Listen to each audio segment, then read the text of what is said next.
Leemos para la gloria y la honra del Señor, hermano, Apocalipsis 13, verso 1 y verso 11. Me paré sobre la arena del mar y vi subir del mar una bestia que tenía 7 cabezas y 10 cuernos, y en sus cuernos 10 diademas, y sobre sus cabezas un nombre blasfemo. Verso 11. Después vi otra bestia que subía de la tierra y tenía 2 cuernos semejantes a los de un cordero, pero hablaba como dragón. Bendito su nombre para siempre. Veníamos ya algunos que estuvimos en el 31 acá reunidos y pudimos leer o estudiar más bien este resumen por capítulos del libro de Apocalipsis. Es un resumen y, como dijera, se ven las partes más importantes o más determinantes en el libro, pero que nos llevan a querer estudiar y saber lo demás. Amén. Y ese sería la meta y ese sería el propósito, que podamos nosotros interesarnos y conocer los tiempos y las sazones. Amén. No podemos decir cuándo sucederá, eso solo está en la potestad de nuestro Dios.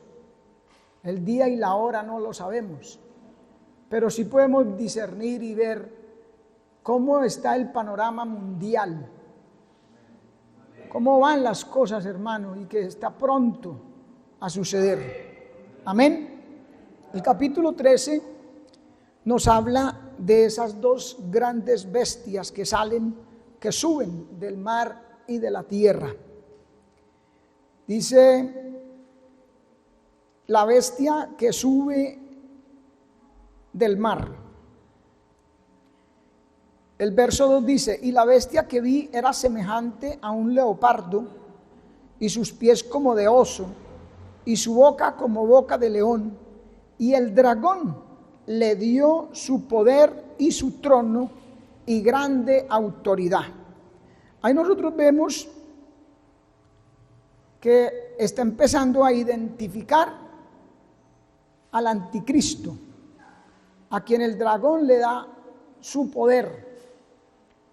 Lo podemos ver en 2 de Tesalonicenses 2:9, que habla de ese personaje. El apóstol Pablo dice, inicuo cuyo advenimiento es por obra de Satanás, con gran poder, con señales y prodigios mentirosos.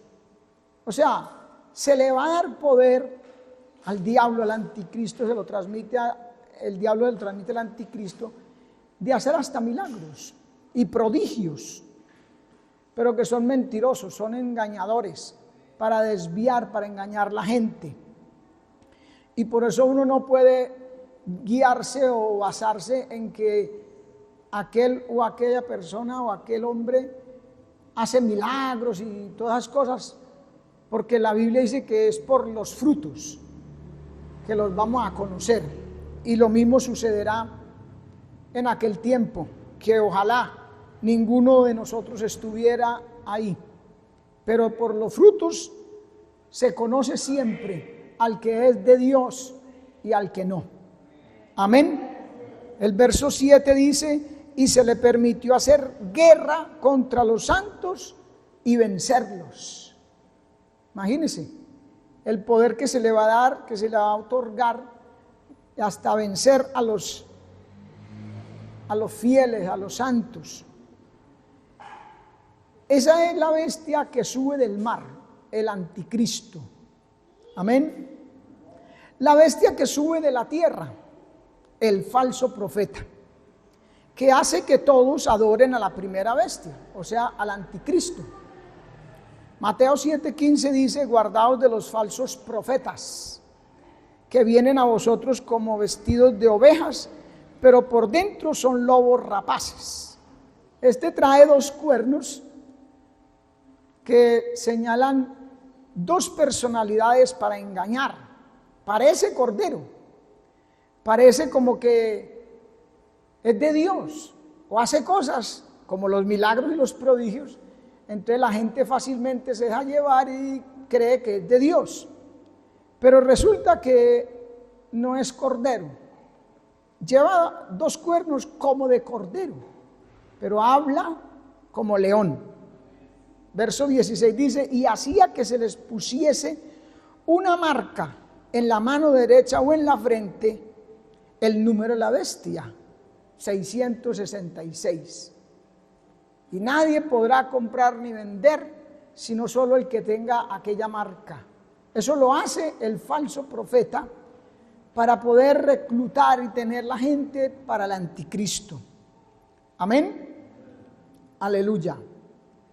El capítulo 14, eso en cuanto al capítulo 13. El capítulo 14 nos habla de los 3 ángeles. Amén.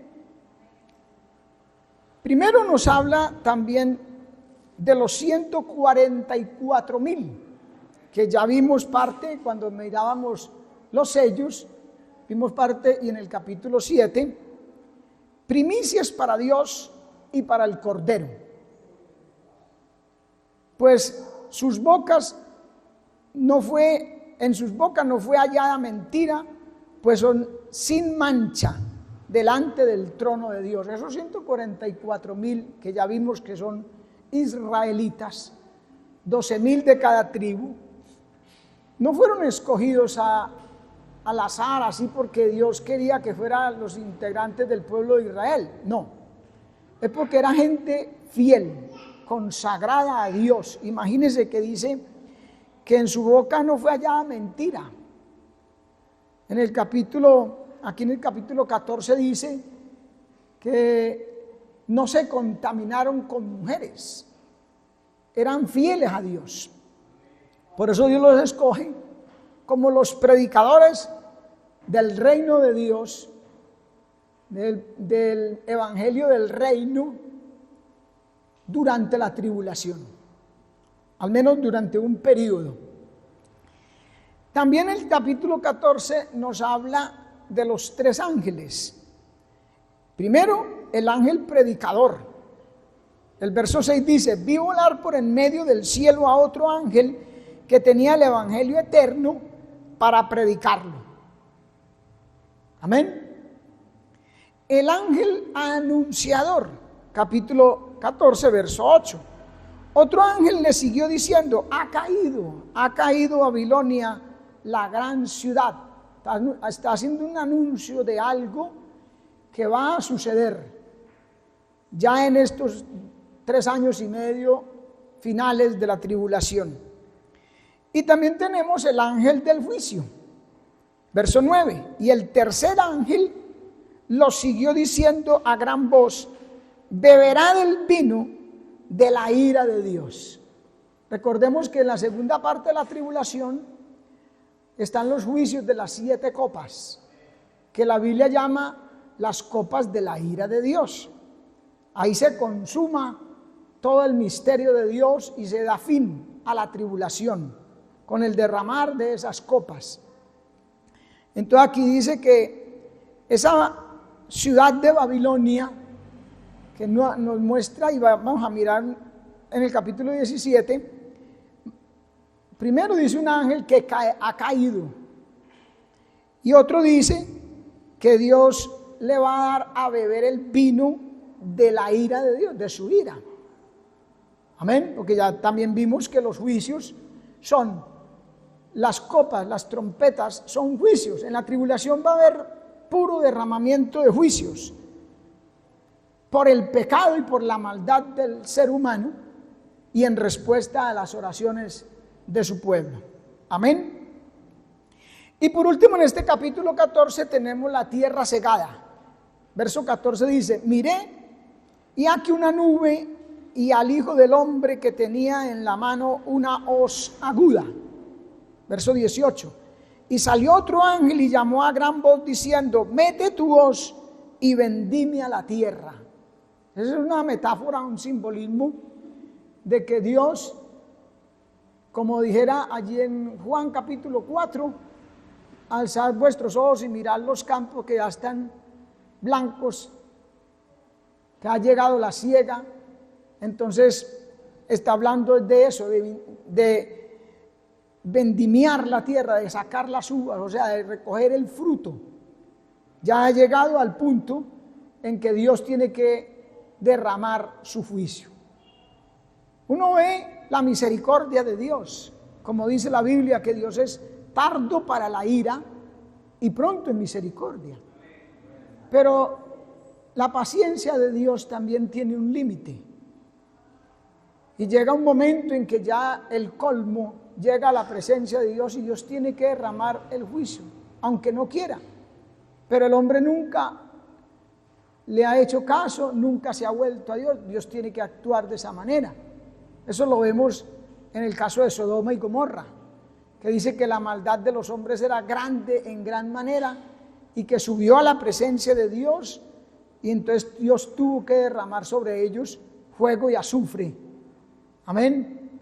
Lo mismo dice de su propia nación amada, que era Judá, Jerusalén, que tantas veces quiso juntarlos, como las gallinas juntan sus polluelos debajo de sus alas, pero ellos no quisieron por su pecado. Y en una primera enjuiciada vino a Nabucodonosor, y usted puede leer en el libro en Lamentaciones de Jeremías los juicios tan terribles que cayeron.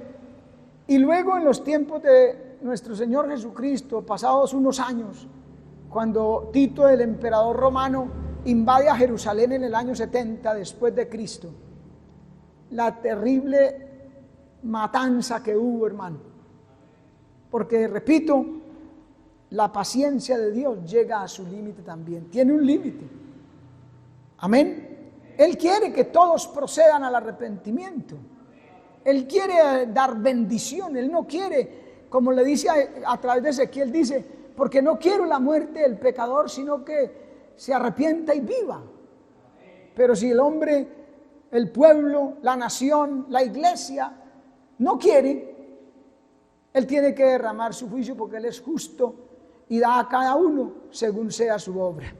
Amén. El capítulo 15, el anuncio de las siete ángeles con las 7 plagas postreras que consuman la ira de Dios, o sea, las 7 copas. Amén. El verso 5, capítulo 5, verso 7 dice: y uno de los 4 seres vivientes dio a los 7 ángeles 7 copas de oro llenas de la ira de Dios. Capítulo 15, perdón, hermano. Capítulo 15, verso 7. Dio a los 7 ángeles 7 copas llenas de la ira de Dios. Ya hemos dicho, esto es un simbolismo, no es que vaya a aparecer un ángel en el cielo, se representa así, y que va a derramar una copa. Pues eso no alcanzaría a pasar ni las nubes. Pero está hablando de que en ese momento es como la orden, la apertura de un juicio sobre la tierra. Amén. Hay una representación, las 7 copas de la ira. El capítulo 16, verso 1 dice: oí una gran voz que decía desde el templo a los 7 ángeles: id y derramad sobre la tierra las 7 copas de la ira de Dios. O sea, se va a derramar un juicio que señala la ira de Dios a causa de la maldad y del pecado de la humanidad. Por eso es que Dios a la iglesia la guarda de ese periodo, porque van a hacer juicios sobre toda la tierra. Entonces Él no va a dejar a su pueblo, a sus fieles, allí a sufrir el mismo juicio, el mismo castigo. Y en Apocalipsis 3:10 nos dice: por cuanto has guardado la palabra de mi paciencia. Y ahí el hecho, hermano, de la importancia de usted y yo guardar la palabra, para que el Señor nos saque, nos exima de esa tribulación, de esos juicios. Has guardado la palabra en paciencia, yo también te guardaré de la hora de la prueba que viene para probar a los moradores de la tierra. Amén. Entonces las copas, que son los juicios que van a consumar ya la ira de Dios, se le está dando fin aparte de ese gran día del Señor, donde Él va a ejecutar toda su obra ya.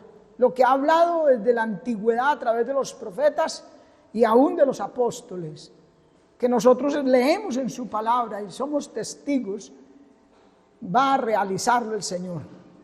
La primera copa, verso 2 dice, fue el primero y derramó su copa sobre la tierra y vino una úlcera maligna y pestilente sobre los hombres que tenían la marca de la bestia y que adoraban su imagen. Ya leímos que el falso profeta, o leemos en el libro de Apocalipsis capítulo 13, que el falso profeta hace una imagen de la bestia, hace que hable. Pero él implanta un sistema de marcar la gente con el 666, que no pueden comprar ni vender si no la tienen, pero que se hacen de esa manera amigos, digámoslo así, del anticristo, participan de sus cosas. Entonces va a venir la primera copa que se derrama, o el primer juicio, es una úlcera maligna, o sea, el diablo, pestilente. ¿Sobre quiénes? Sobre los hombres que tienen la marca de la bestia. Ahí están fuera aquellos que se hacen, que vimos en el capítulo 6, que se hacen matar, prefieren morir antes de dejarse marcar. Y entonces pasan allá debajo del altar donde vimos, son salvos, no están ahí en la tierra. ¿Quiénes están? Los que sí aceptaron esa marca. Les importó más el vientre, poder seguir comercializando. ¿Por qué? Porque no creían. Eso qué cuento, como dicen hoy en día, el papel puede con todo. Esta es la nueva era. Entonces se dejan marcar para poder seguir participando de la rutina de este mundo, pero viene la primera copa, esa úlcera maligna sobre ellos. Amén. La segunda copa, verso 3 dice, el segundo ángel derramó su copa sobre el mar, y éste se convirtió en sangre como de muerto, y murió todo ser vivo que había en el mar. Si recordamos las trompetas, dice que murió una parte de los seres vivos en el mar. Aquí no está diciendo que ya muere todo ser vivo que había en el mar. Por eso son más severos los juicios de las copas, porque ya consuman. Va a quedar la tierra desolada y en caos, como vimos también en el capítulo 6. La tercera copa. El tercer ángel derramó su copa sobre los ríos y sobre las fuentes de las aguas y se convirtieron en sangre. Mire que aquí tampoco dice que la tercera parte de los ríos se convirtió en sangre, sino que todos. Amén. Todas las fuentes de las aguas se convirtieron en sangre. No va a haber agua potable. ¿Se imagina usted la situación? ¿Se imagina el caos? ¿Se imagina la condición? ¿Cómo podrá sobrevivir el ser humano en ese tiempo? Porque está próximo a Dios restaurar para los suyos la tierra. La cuarta copa. El cuarto ángel derramó su copa sobre el sol, al cual fue dado quemar a los hombres con fuego, y los hombres se quemaron con el gran calor y blasfemaron el nombre de Dios, que tiene poder sobre estas plagas, y no se arrepintieron para darle gloria. O sea que el propósito de Dios buscaba era a ver si de pronto con estas plagas alguno se arrepentía. Mire hasta dónde llega la misericordia de Dios, ya derramando las copas de su ira, y tiene la esperanza, digámoslo así, aunque Él conoce todas las cosas, sí, pero tiene la esperanza a ver si alguno se arrepiente. Pero mire, ¿por qué el juicio de Dios tan terrible? Porque es que mire la respuesta del ser humano. Siempre duros e incircuncisos de corazón, como dice la palabra, hermano. Amén. No se quisieron arrepentir, ni aún así se arrepintieron, hermano, para darle gloria a Dios, viendo que Él es el que tiene el poder sobre esas copas, sobre esos juicios. En Él está el quitarlos. Inmediatamente, ahí mismo que el hombre se arrepienta, Él los quitaría. Tremendo, man. Amén. A su nombre, gloria. La quinta copa. Y el quinto ángel derramó su copa sobre el trono de la bestia. Y sobre el trono de la bestia, y su reino. Y se cubrió de tinieblas. Y se mordían de dolor sus lenguas. Y blasfemaron contra el Dios del cielo por sus dolores y por sus úlceras. Y no se arrepintieron de sus obras. ¿Ve? Esa es la inclinación del corazón del hombre, siempre hacia el mal, dice Génesis, ¿verdad? Y dice la palabra que estas cosas se escribieron para nuestra admonición. Entonces nosotros debiéramos de considerar que esa ha sido la actitud del corazón del hombre siempre. Entonces, ¿por qué nosotros seguir en esa misma línea? ¿Por qué nosotros no quebrantar nuestro corazón, doblegar nuestro corazón? Si el Señor, a través de lo que le dice a Caín, nos dice a nosotros que podemos enseñorearnos y arrepentirnos, hermano, y ver que nuestro corazón endurecido nos está llevando hacia el conformismo, a la indiferencia, al alejamiento de Dios, que cada día nos estamos apartando más y más y más. ¿Por qué no reconsiderar eso? Y buscar de nuevo a Dios, como dice en Apocalipsis 2 y 3, que le dice a través de la iglesia de Éfeso, que vuelva a las primeras obras. Volver a buscar a Dios como antes lo hacíamos. Doblegar nuestro orgullo, nuestra pereza, nuestra indiferencia. Pedirle a Dios misericordia y perdón por nuestros pecados, por nuestra maldad y conformismo. Para que no nos alcancen esas cosas, hermano. Porque Dios no tiene preferidos. Dios no hace acepción de personas. Vida eterna a los que perseverando en bien hacer, buscan gloria, honra e inmortalidad, pero tribulación y angustia sobre todo ser humano que hace lo malo. Amén. Y no se arrepintieron de sus obras. Qué cosa tremenda, mano. Sexta copa. El sexto ángel derramó su copa sobre el gran río Éufrates, y el agua de éste se secó, para que estuviese preparado para el camino a los reyes de Oriente. Va a haber una invasión a Jerusalén y va a haber otros juicios a través de un ejército tremendo, poderosísimo. Y aquí Dios prepara el camino, derramando este juicio sobre el gran río Éufrates para allanar el camino a ese juicio que Él va a mandar. Amén, a esas guerras. Porque ya vimos que el caballo rojo habla no de una sola guerra, sino de las guerras que se van a dar durante la tribulación. Amén. O sea que eso es un preparativo para la batalla de Armagedón. El secar el río Éufrates para que pase ese ejército, porque eso habla de guerra, ejércitos, de varias que van a haber en la tribulación, y que finalizará con la última, que es, bueno, con la penúltima, que es el Armagedón. Amén, porque va a haber otra por allá al final del milenio, que lo veremos con la ayuda del Señor. Pero aquí está preparando el terreno, el camino, o haciendo los preparativos para el Armagedón. Capítulo 16, el verso 13 al 16, mire lo que nos dice.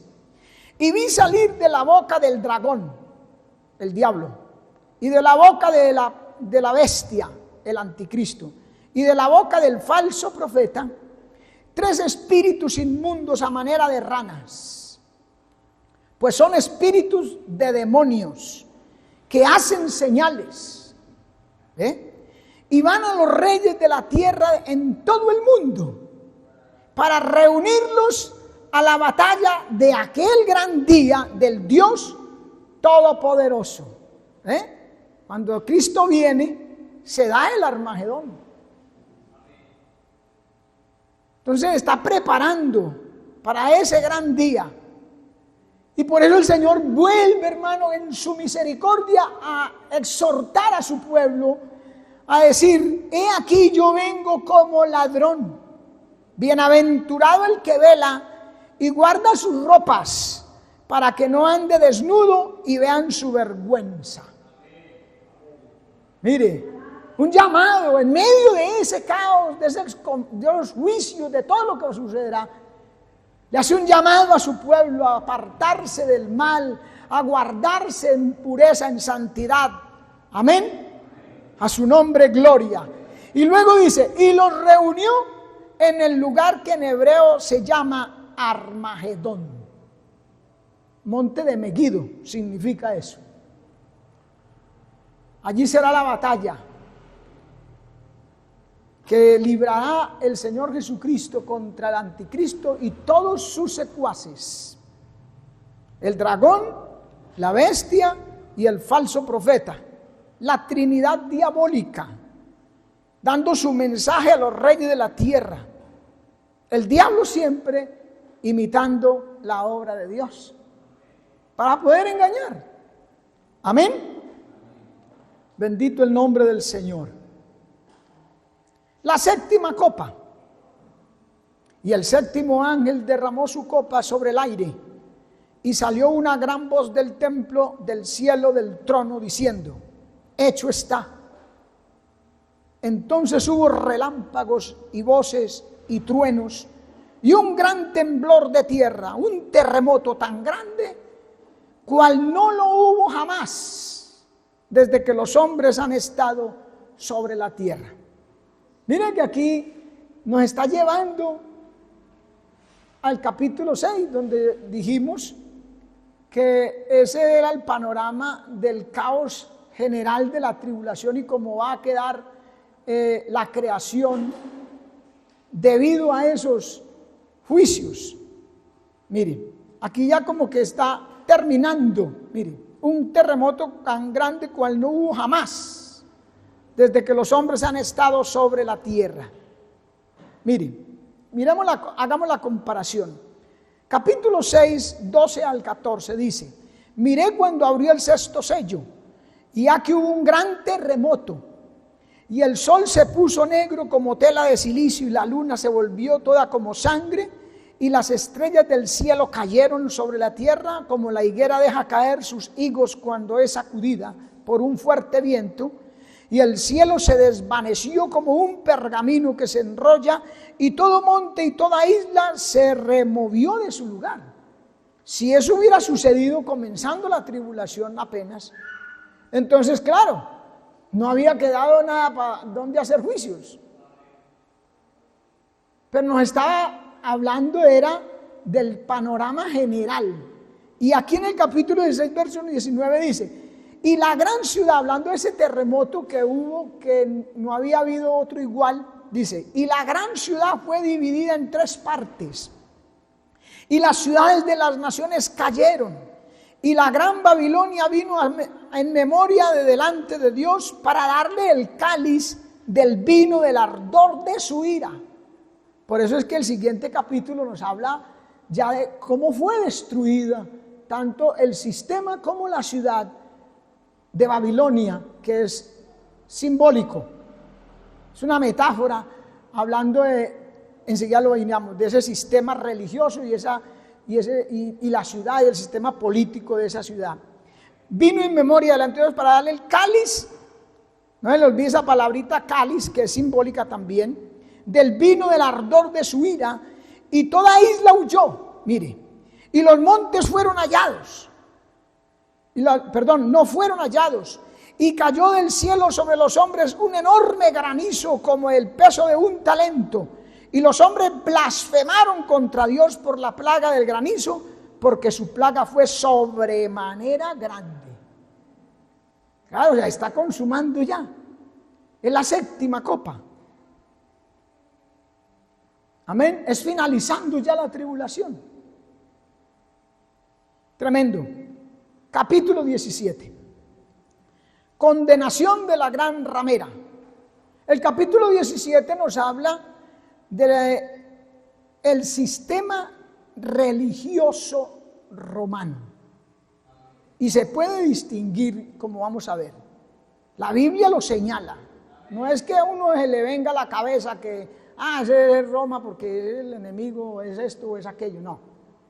La Biblia lo señala. Este capítulo 17 habla de la destrucción de ese sistema religioso romano. Capítulo 17, verso 1 y 2 dice: vino entonces uno de los 7 ángeles que tenía las 7 copas y habló conmigo diciéndome: ven acá y te mostraré la sentencia contra la gran ramera, la que está sentada sobre muchas aguas, con la cual han fornicado los reyes de la tierra, y los moradores de la tierra se han embriagado con el vino de su fornicación. Amén. Muchas aguas, multitudes, y el vino de su fornicación es sistema religioso corrupto. Versos 5 y 6. Y en su frente un nombre escrito, un misterio: Babilonia la grande, la madre de las rameras y de las abominaciones de la tierra. Babilonia, ¿por qué? Porque todo el sistema religioso, toda esa práctica, todo ese ritual es basado en la religión babilónica. Hasta la forma de la vestidura. Amén. Y dice: vi a la mujer ebria de la sangre de los santos. ¿Quién fue el que practicó las persecuciones, la Inquisición, todo eso contra los fieles? La sangre de los santos y de la sangre de los mártires de Jesús. Y cuando la vi, quedé asombrado con gran asombro. Ahí va identificando. Roma y las 7 colinas. El verso 9 dice: esto para la mente que tenga sabiduría. Las 7 cabezas son 7 montes sobre los cuales se sienta la mujer. ¿Cuál es la ciudad edificada sobre 7 colinas? Aún usted lo encuentra en la historia y en poemas y en cosas seculares. No necesita que la Biblia se lo diga si usted quiere. Lo dicen por ahí. Hay poemas refiriéndose a Roma con sus 7 colinas, que son, ahí están el número de ellas: el Palatino, el Capitolino, el Esquilino, el Aventino, el Celio, el Viminal y el Quirinal. Las 7 colinas de Roma. Ahí está la geografía, edificada sobre 7 colinas. La única ciudad que cumple esa característica en el mundo. Así como Medellín está construida sobre un valle, ¿sí o no? Por eso se llama el Valle de Aburrá. Así como Bogotá está construida sobre una meseta. Yo creo que todos sabemos eso, ¿cierto? Roma está construida en 7 colinas. La identifica la palabra. Son 7 montes donde se sienta. Ese sistema religioso está asentado ahí. Amén. Capítulo 18. La caída de Babilonia, pero aquí es la destrucción de la ciudad, ya no del sistema religioso, sino de la ciudad, asiento de ese sistema religioso. Versos 1 y 2 dice: después de esto vi otro ángel descender del cielo con gran poder, y la tierra fue alumbrada con su gloria, y clamó con voz potente diciendo: ha caído la gran Babilonia, y se ha hecho habitación de demonios y guarida de todo espíritu inmundo y albergue de toda ave inmunda y aborrecible. Tremendo. Verso 21. Y el ángel poderoso tomó una piedra como una gran piedra de molino y la arrojó en el mar diciendo: con el mismo ímpetu será destruida Babilonia, la gran ciudad, y nunca más será hallada. Amén. Les llegó su fin. Dentro de esos juicios de las 7 copas, ahí estaba la destrucción de ese sistema y de la ciudad. No permanecieron. La gran ramera, con el cáliz, símbolo. Miren, verso 4, y la mujer estaba vestida de púrpura y escarlata. Averígüese los colores de ellos. Adornada de oro y de piedras preciosas y de perlas, y tenía en la mano un cáliz de oro. Capítulo 18, verso 6. Mire la conexión de los dos capítulos, sistema y ciudad. Dadle a ella como ella os ha dado, y pagadle doble según sus obras. En el cáliz en que ella preparó bebida, prepararle a ella el doble. Amén. Gloria a Dios. Capítulo 19. Aquí está el de nosotros. Aleluya. ¿Cuántos dicen con propiedad el de nosotros? Gloria a Dios, hermano. Yo voy para allá con la ayuda del Señor. Hasta aquí el Señor me ha ayudado, hermano. No ha permitido que mis pies resbalen. Y quiero llegar y sentarme en una de esas sillas, participar en las bodas del Cordero. Aleluya. El capítulo 19, que inclusive lo leímos al comienzo del culto, nos habla primero de las bodas del Cordero. Y oí como la voz de una gran multitud, como el estruendo de muchas aguas. Somos muchos, hermano. Amén. Y como la voz de grandes truenos que decía, aleluya, porque el Señor nuestro Dios Todopoderoso reina. Al final del día, metafóricamente, al final del día, la victoria es de Cristo y nuestra. Pueda que ahora se pasen dificultades, penurias, situaciones difíciles, sí. Que el diablo venga con tentaciones, con pruebas, con luchas, sí. Pero al final del día, Él es el Todopoderoso que reina y nosotros con Él. Por eso dice, gocémonos y alegrémonos y démosle gloria, porque han llegado las bodas del Cordero y su esposa se ha preparado. Y a ella se le ha concedido que se vista de lino fino, limpio y resplandeciente, porque el lino fino es las acciones justas de los santos. Hay que mantenerse en santidad, hermano. Hay que mantener el vestido de lino fino, limpio, resplandeciente, hermano. No se puede dejar chiguetear del barro del mundo, hermano. Amén. Tiene que cuidarse como una novia. Vamos a lo literal. Una novia, una mujer que se va a casar y se pone su vestido blanco, hermoso. Busca el que más le gusta. No importa el precio. Cuando viene hacia el lugar donde va a llevarse a cabo la ceremonia, ella se cuida que nada lo vaya a ensuciar. Hasta ser presentada allí en el altar con su novio, ¿verdad? La iglesia tiene que guardarse sin mancha y sin arruga para su novio, para su esposo que es Cristo, aleluya. Las bodas del Cordero. También el capítulo 19 nos habla de la segunda venida de Cristo. Amén. Verso 11 dice, entonces vi el cielo abierto y aquí un caballo blanco y el que lo montaba se llamaba Fiel y Verdadero. Él es fiel y verdadero y con justicia juzga y pelea. Él no es injusto.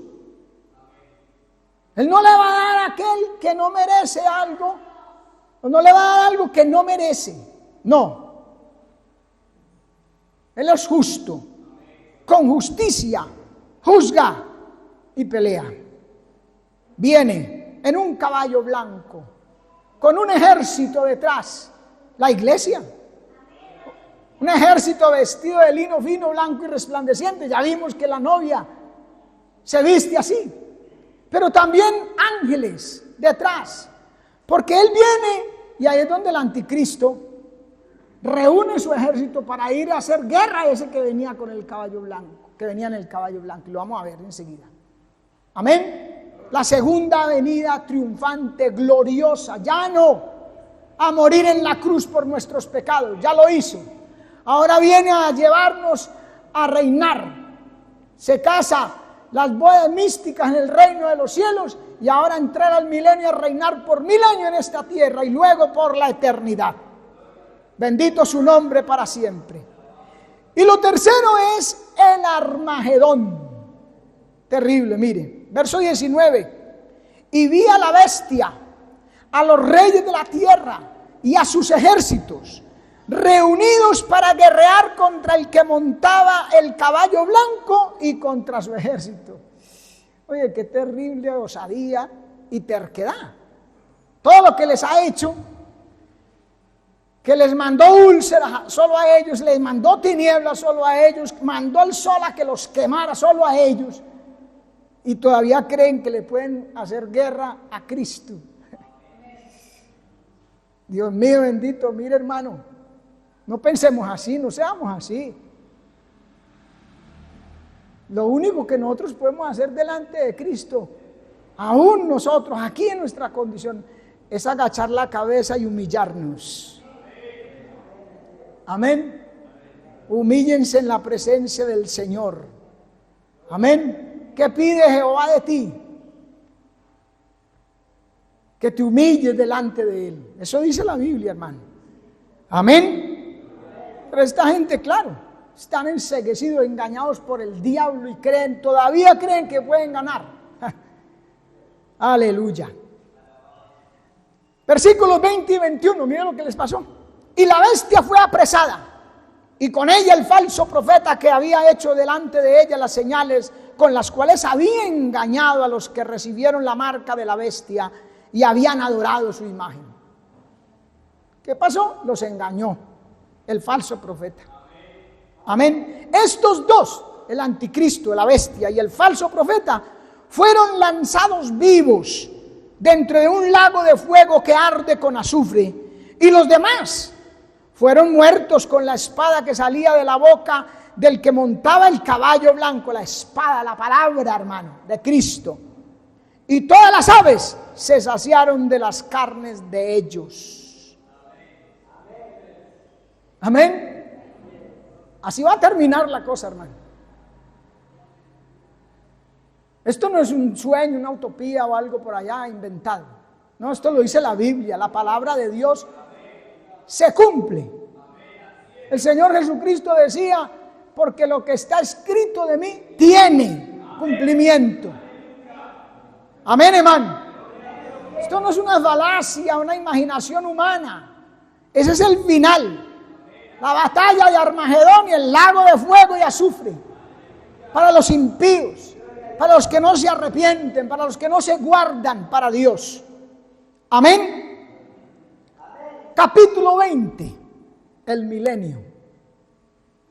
Después de que Cristo viene el Armagedón y todo y tira al falso profeta, el anticristo allá, ya empieza el capítulo 20, o sea, ya viene lo que dice el verso 1 y 2. Vi a un ángel que descendía del cielo con la llave del abismo y una gran cadena en la mano, y prendió al dragón, la bestia y el falso profeta al lago de fuego.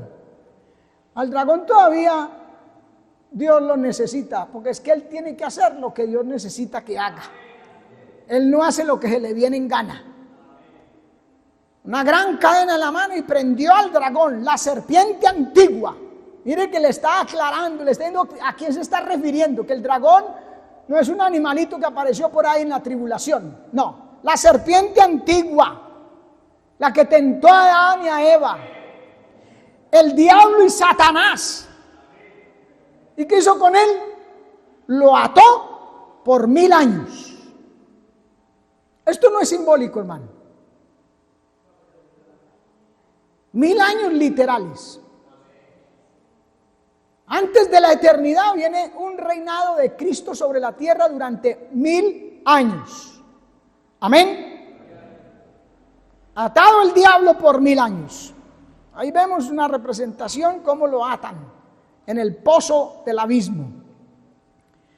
Ese periodo de tiempo de gobierno de Cristo sobre la tierra con la iglesia, para darle cumplimiento a las promesas que le ha hecho a Israel. Que toda la tierra será de los israelitas, que habrá un descendiente de la casa de David que va a gobernar en el trono de David. Esas promesas que le hizo a Abraham, a Israel y luego a David, no se han cumplido a plenitud, a cabalidad. Pero como Dios cumple sus promesas, tienen que cumplirse. Y se le van a cumplir en el milenio. Por eso la Biblia, allá en las 70 semanas de Daniel, capítulo 9 de Daniel, versos del 24 al 27, dice: 70 semanas están determinadas sobre tu pueblo y sobre tu santa ciudad. Está hablando de los israelitas. Para terminar la prevaricación, el pecado, y ungir al santo de los santos. A ese periodo de tiempo, la última semana es la tribulación. Y empieza el milenio para cumplir esas promesas. Amén. A su nombre gloria, hermano. Empieza ese milenio. Verso 6 dice: bienaventurado y santo el que tiene parte en la primera resurrección. La segunda muerte no tiene potestad sobre estos, sino que serán sacerdotes de Dios y de Cristo y reinarán con él 1000 años.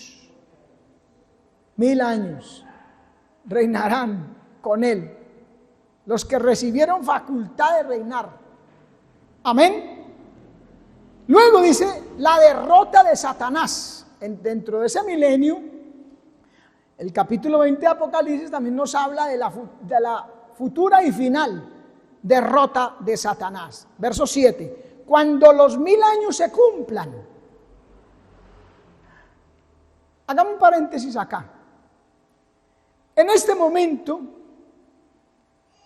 nosotros estamos bajo la influencia, toda la humanidad, estamos bajo la influencia del Espíritu Santo y del diablo. El hombre decide si se deja llevar del Espíritu Santo o si se deja llevar del diablo, de los demonios, del pecado. Por ahí en el mundo lo representan y dicen que los seres humanos tienen en el hombro izquierdo un demonio y en el derecho un ángel que los aconseja, que los guía. Bueno, eso dejémoslo a ellos. Pero lo cierto es que estamos bajo la influencia. En la tribulación, la influencia será de Satanás, aunque va a haber predicación del Evangelio y va a haber influencia del Espíritu Santo también. Pero el diablo va a trabajar con más furia. Se le ha dado poco tiempo. El diablo descendió con furia sabiendo que le queda poco tiempo. O sea que digamos que es la semana de él para engañar. La apostasía terrible que hay lo señala y lo dice. Pero el milenio va a ser la influencia de Cristo sin diablo. Porque va a estar atado en el abismo. Para que el hombre deje de echarle la culpa al diablo y de decir: es que el diablo, como Eva, el diablo. Y así hoy en día la gente: hermano, ¿qué pasó? Ay, hermano, es que el diablo. Usted sabe, el diablo. Bueno, vamos a ver qué pasa el milenio sin diablo. Amén. A su nombre gloria. Entonces, al final de los 1000 años, Satanás será suelto de su prisión y saldrá a engañar a las naciones nuevamente a su tarea. Y subieron sobre la anchura de la tierra y rodearon el campamento de los santos. Una cantidad de gente se va a dejar llevar otra vez del diablo. Y van a rodear, dice, y rodearon el campamento de los santos, la ciudad amada. Rodean a Jerusalén porque desde allá estará gobernando Cristo con la iglesia a las naciones, a Israel y a las naciones. Entonces los rodean a la ciudad amada, pero de Dios descendió fuego del cielo y los consumió a todos. A Dios no le gana a nadie, hermano. Patadas de ahogado al diablo. Y el diablo que los engañaba fue lanzado al lago de fuego y azufre, donde estaban la bestia y el falso profeta. Su derrota final. Amén. Aleluya. En el capítulo 20, ya finalizando versos del 11 al 15, se nos habla del juicio ante el gran trono blanco. Ya el diablo es tirado allá, al lago de fuego, y los muertos resucitan. Los muertos ya que no quisieron obedecer a Dios y aparecen frente al trono blanco donde el Padre juzgará. Mire, y vi un gran trono blanco y vi a los muertos, grandes y pequeños, de pie ante Dios. Todos, hermano, no se quisieron arrepentir, no quisieron buscar a Dios en ninguna etapa, en ninguna de las dispensaciones. Esos aparecerán ahí, pequeños y grandes, de pie ante Dios. Y los libros para testimonio, para que la gente, no Señor, yo no, aquí está escrito. Los libros fueron abiertos, los libros, plural, fueron abiertos. Y otro libro fue abierto, el cual es el libro de la vida. Entonces tenemos el libro de la vida. Y fueron juzgados los muertos por las cosas que estaban escritas en los libros según sus obras.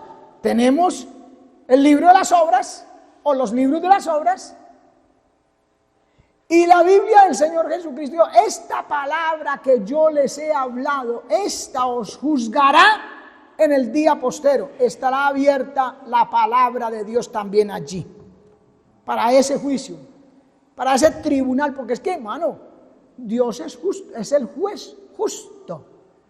Y Él no va a condenar a nadie porque le pareció a Él. Como dicen por ahí, no, es que a unos Dios los tiene para ser salvos y a otros para condenarse. No, Dios no es arbitrario ni es malo, ni es injusto. Él juzga por algo. Él tiene su fundamento, Él tiene, ¿cómo se llama? El expediente. Mire, los libros ahí abiertos. Y fueron juzgados los muertos por las cosas que estaban escritas en los libros según sus obras. Y fueron juzgados cada uno según sus obras. Mire bien, esta es la muerte segunda. El que no se halló inscrito en el libro de la vida, para eso está el libro de la vida ahí. No, Señor, pero aquí está el libro de la vida. Y digámoslo metafóricamente, el Señor le va a decir al ángel: busque a este fulanito que no quiere reconocer, todavía sigue de terco, búsquemelo ahí en el libro de la vida. No, Señor, no aparece. Búsquemelo aquí en el libro de las obras. Aquí está. Léale el expediente. Porque Dios es un juez justo. El que no se halló inscrito en el libro de la vida fue lanzado al lago de fuego, allá donde estaba el diablo, la bestia y el falso profeta. Amén. Ahí está la representación del trono, los libros, los ángeles y las multitudes ante el trono, hermano. Señor, ayúdanos a no estar ahí, sino que estemos en el tribunal de Cristo más bien. Capítulo 21. Después de ese juicio, al terminar el milenio, viene el cielo nuevo y la tierra nueva.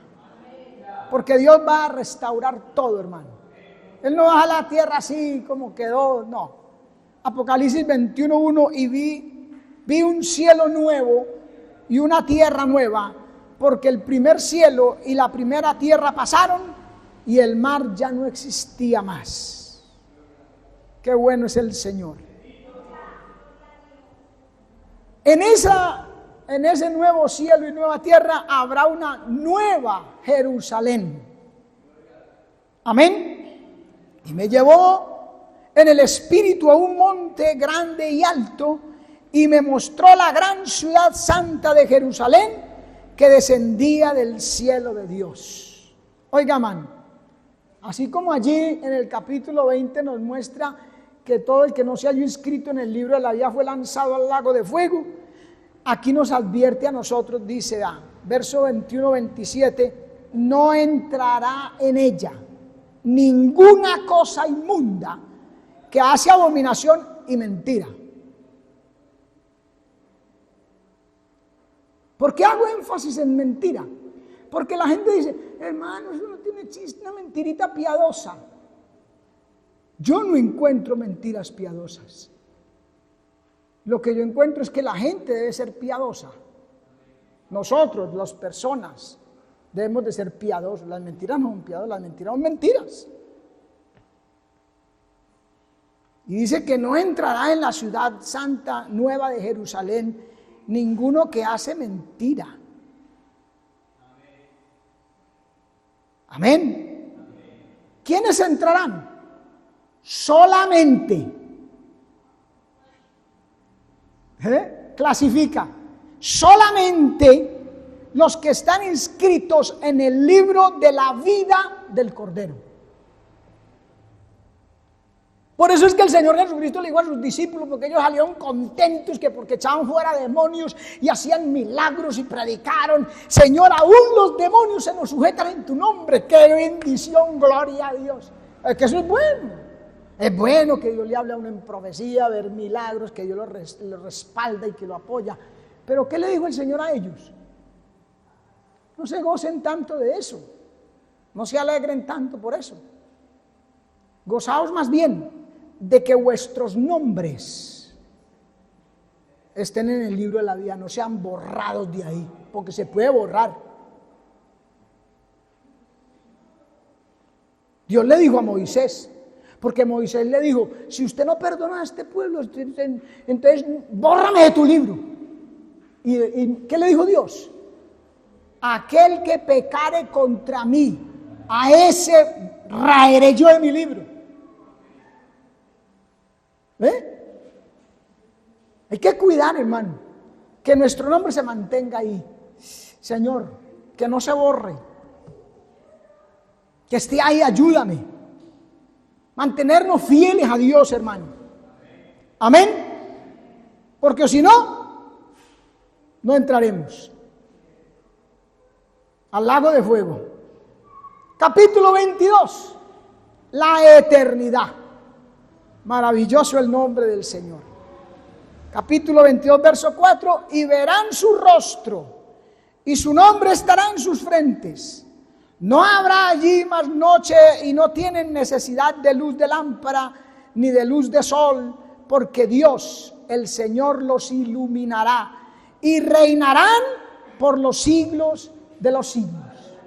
Aquí en la tierra se reinarán 1000 años. En la eternidad por los siglos de los siglos. Amén. Capítulo 22, verso 7. He aquí vengo pronto. Bienaventurado el que guarda las palabras de la profecía de este libro. Bienaventurado el que las guarda, hermano. A su nombre, gloria, hermano. Hay que estar, como dicen por ahí, pilas en la jugada, hermano. Versos 12 y 13. He aquí yo vengo pronto y mi galardón conmigo, para recompensar a cada uno según sea su obra.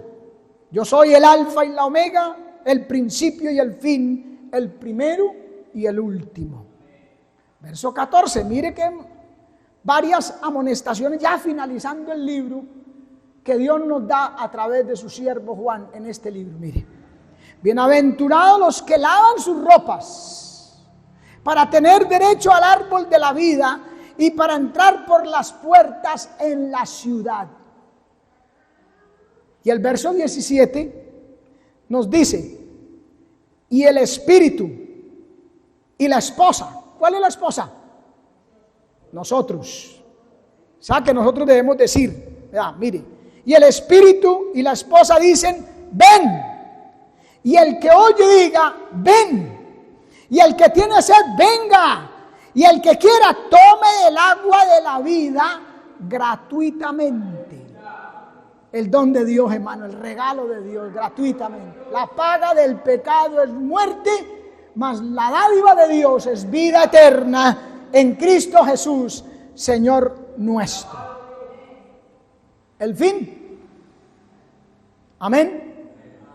Se termina así el capítulo 22 del libro de Apocalipsis, y es el fin también, señalando el fin de todas las cosas, y estar en la eternidad con nuestro Dios. Apocalipsis 22, 18 y 19 nos dice una advertencia: yo testifico a todo aquel que oye las palabras de la profecía de este libro. Si alguno le añadiere a estas cosas, ¿cómo se le puede añadir a la Biblia? Actuando de una manera como ella no dice, viviendo o enseñando, diciendo de una manera como ella no dice, le está usted o yo añadiendo. Amén. Si alguno añadiera estas cosas, Dios traerá sobre él las plagas escritas en ese libro. Imagínese. Y si alguno le quitare las palabras de este libro, ¿cómo le quito las palabras de este libro? No haciendo como él me manda, no haciendo como él quiere, no viviendo como él dice. Si alguno le quitare las palabras de este libro, de esta profecía, Dios quitará su parte del libro de la vida y de la santa ciudad y de las cosas que están escritas en este libro. Amén, hermano. Gloria al nombre de nuestro Dios.